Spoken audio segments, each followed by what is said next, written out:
नमस्कार विद्यार्थी मित्रांनो. तर तुम्हाला सर्वांना माहितीच आहे की आपले सीईटी एंट्रन्स एक्झामचे फॉर्म सुटलेले आहेत फॉर अकॅडमिक इयर 2026-27.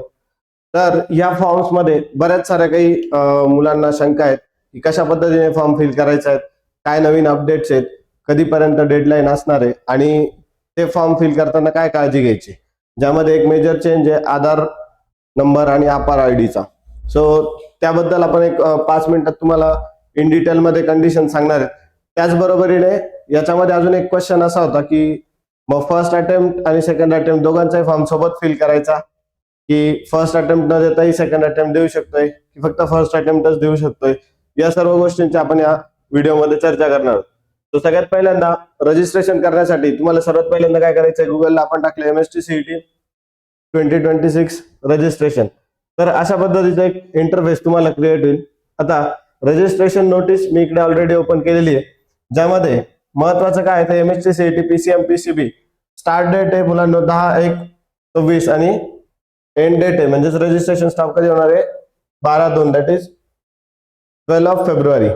ओके, इकडे first attempt tentative examination dates दिल्यात, हे काय एक्झॅक्ट नाही, त्याच्यामध्ये थोडंफार व्हेरिएशन येऊ शकते. तर टेंटेटिव्ह डेट काय दिलेली 11/4 ते 26/4 म्हणजे 11 एप्रिल ते 26 एप्रिल पर्यंत फर्स्ट अटेम्प्ट असेल.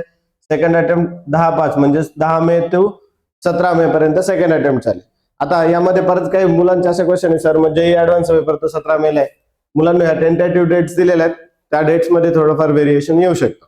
ओके, सो फर्स्ट रजिस्ट्रेशन करण्यासाठी आता इथे लक्षात काय ठेवायचंय बघा, इथे दिलेलं आहे अपर आयडी आणि other ID are mandatory for CET registration. त्यामध्ये दुसरी एक कंडिशन, कुठल्याही प्रकारे तुम्हाला कास्ट व्हॅलिडिटी किंवा तुमचं इन्कम सर्टिफिकेट त्या डॉक्युमेंटची सध्या आपल्याला रिक्वायरमेंट नसणार आहे. फक्त तुम्हाला सिलेक्ट करायचंय तुम्ही ज्या कॅटेगरीमध्ये आहात ती प्रॉपरली सिलेक्ट करायची.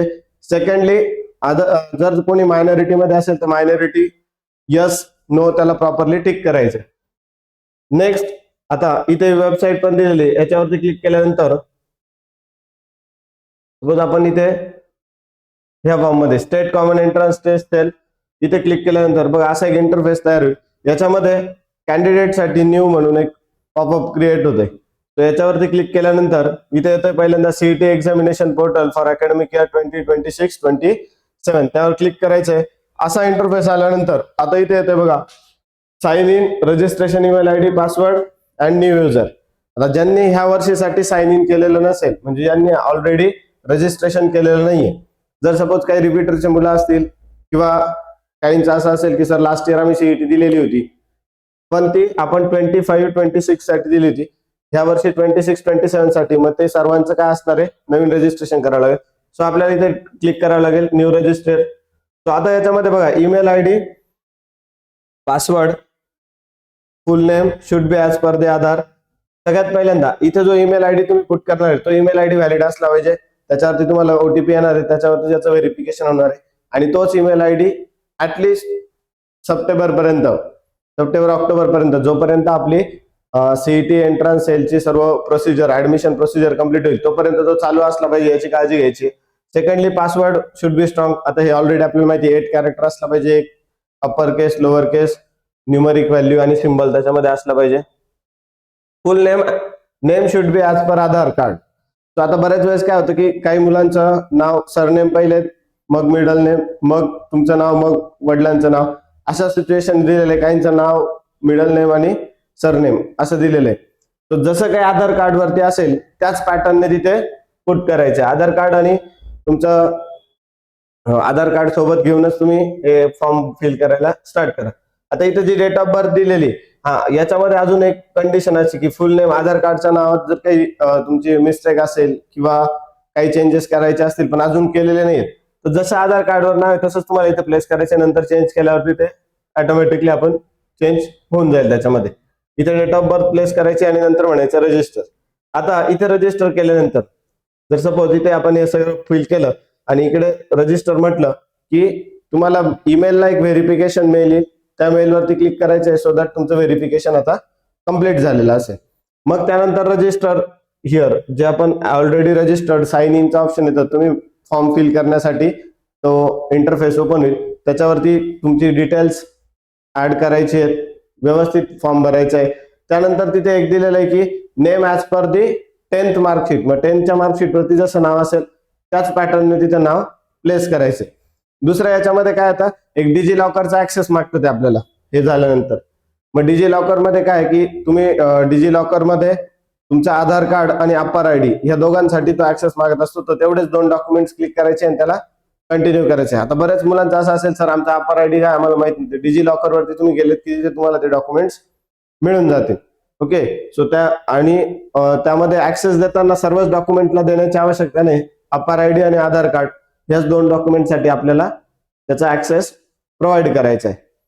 त्यानंतर डिटेलमध्ये तो तुमचा फॉर्म फिल करायचा आहे. फॉर्म फिल झाल्यानंतर शेवटी सेंटर सिलेक्शनसाठी पण येईल. चॉईस बेस्ड काय तुमचे सिटीज असतील त्याला प्रिफरन्स द्यायचा आहे प्रॉपरली. आणि या सर्व प्रोसिजर मध्ये एक गोष्ट लक्षात ठेवायची आहे की तुमचे साईन, आता लास्ट इयर पर्यंत आपण काय करत होतो, साईन आणि फोटोग्राफ तर ऑलरेडी काढलेला असायचं, त्याला स्कॅन करून अपलोड करायचा होता. तर ह्या वेळेस त्यांनी रिअल टाइम तुम्ही फोटो पण घेऊ शकतात, त्याच्यामुळे त्याची पण काही अडचण येणार नाही. सो बेसिकली 2च गोष्टींची अडचण होती. ज्याच्यामध्ये सगळ्यात इम्पॉर्टंट पॉईंट की सर मग मला जर सीईटी फर्स्ट अटेम्प्ट द्यायचं नसेल, डायरेक्ट सेकंड द्यायचा आहे, तर तसं चालेल का? तर मुलांना तसं चालणार नाही. सीईटीचा फर्स्ट अटेम्प्ट देणं कंपल्सरी, त्याच्यानंतरच सेकंड देऊ शकतात. मग दोघांचे फॉर्म वेगवेगळे फिल करायचे आहेत का? तर नाही, सोबतच तुम्हाला फॉर्म फिल करत असताना बघा इथेच दिलेले त्यांनी, ज्यावेळेस तुम्ही फॉर्म फिल करतायत त्या फॉर्म फिलिंग मध्येच फर्स्ट आणि सेकंड अटेम्प्ट दोन्ही पण द्यायचे आहेत का असं विचारलेलं आहे, और फक्त फर्स्ट अटेम्प्ट द्यायचे आहेत का? म्हणजे फर्स्ट अटेम्प्ट तुम्हाला कंपल्सरी द्यायचा आहे, सेकंड अटेम्प्ट तुमच्यासाठी ऑप्शनल असणार आहे. मग फी स्ट्रक्चर काय असेल, तर फी स्ट्रक्चर किती असेल किंवा काय असेल, तर फी स्ट्रक्चर ओपन कॅटेगरीसाठी आहे 1300 रुपीज. जर पीसीएम ची देत असाल तर पीसीएम पीसीबी दोघांची सीईटी द्यायची असेल तर ती होईल 2600 रुपीज. कॅटेगरी असेल म्हणजे ओबीसी, एससी, एससी, एनटी कोणत्याही कॅटेगरीमध्ये असाल तर ती असणार आहे 1000 रुपीज फॉर पीसीबी और पीसीएम. जर दोन्ही सोबत द्यायचे असतील तर त्याचे 2000 रुपये येतील. मग फर्स्ट अटेम्प्ट साठी माझा जर सपोज एखादा मुलाला फर्स्ट अटेम्प्ट पण द्यायचा आणि सेकंड अटेम्प्ट पण द्यायचा आणि तो ओपन कॅटेगरीमध्ये असेल तर 1300 पीसीएम चे, 1300 पीसीबी चे फर्स्ट अटेम्प्ट साठी सेम पॅटर्न मध्ये, सेकंड अटेम्प्ट साठी पण जर दोन्ही द्यायचे असेल तर परत त्याचे 1300 प्लस 1300 अशा हिशोबाने इथेच त्यांनी क्लिअरली मेन्शन केलेलं आहे. तुम्ही ते बघू शकता. एक मिनिट.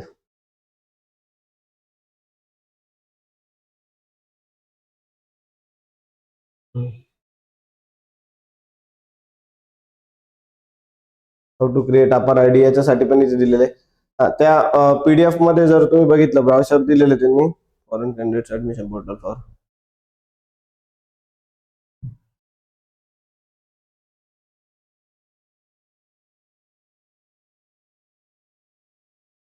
इथे इन्फॉर्मेशन ब्राउझर मध्ये जे दिलेले तिथे फी स्ट्रक्चर बद्दल डिटेलिंग मध्ये तुम्हाला सांगितलेलं आहे. सो इन जनरल असं लक्षात ठेवायचं की 1000 रुपीज कॅटेगरी असेल तर पीसीएम किंवा पीसीबी साठी दोन्ही द्यायचे असेल तर 2000 रुपये, आणि सेम पार्ट जर दोन्ही वेळेसचे पीसीएम पीसीबीचे दोन्ही अटेम्प्ट द्यायचे असतील म्हणजे फर्स्ट अटेम्प्ट पण आणि सेकंड अटेम्प्ट पण 4000 रुपये तुम्हाला फीस लागणार आहे. फॉर्म आत्ताच भरायचा आहे, फॉर्म परत नंतर तुम्हाला भरण्याची आवश्यकता नाही, रादर भरता येणार नाहीये. इथेच आता तुम्हाला फी स्ट्रक्चर सिलेक्ट करताना तिथे विचारलं जातं की दोन्ही अटेम्प्ट द्यायचे की नाही द्यायचे. सीईटी एक्झाम जसं तुम्हाला माहितीच आहे की ती कम्प्युटर बेस्ड टेस्ट असते, 2 शिफ्ट मध्ये होत असते. मॉर्निंग शिफ्ट असते 9 वाजेपासून 12 वाजेपर्यंत, दुसरी आफ्टरनून शिफ्ट असते 2 वाजेपासून 5 वाजेपर्यंत. एक्झाम डेट्स बद्दल पण इथे आपण ऑलरेडी सांगितले की टेंटेटिव्ह डेट्स ह्या टाइम फ्रेम मध्ये असणार आहे. आणि सगळ्यात महत्वाची मुलांना एक गोष्ट, सीईटी रजिस्ट्रेशन आपण कोणतं करतोय हे लक्षात घ्यायचं. पीसीएम पीसीबी सीईटीच आपल्याला रजिस्ट्रेशन करायचं आहे. ज्यांना हॉटेल मॅनेजमेंट करायचं असेल त्यांच्या सीईटी साठी वेगळं असेल. जसं इथं वरती दिलेलं आहे एमबीए एमएमएस सीईटी, तसंच बीएड सीईटी साठी पण तिथे ऑप्शन असतं. सो आपल्याला सीईटी कोणती द्यायची, पीसीएम पीसीबी सीईटी फॉर 2026, त्याच्यावरच आपण क्लिक करून पुढे रजिस्ट्रेशन करायचंय. ओके बाळांनो, जर काही अडचण असल्यास तुम्ही कमेंटमध्ये सांगू शकतात किंवा आपल्या टेलिग्राम चॅनलला तुम्ही विचारू शकता. आपली जी काही हेल्प डेस्कची टीम आहे ती तुम्हाला नक्कीच सपोर्ट करेल. Thank you, have a good day.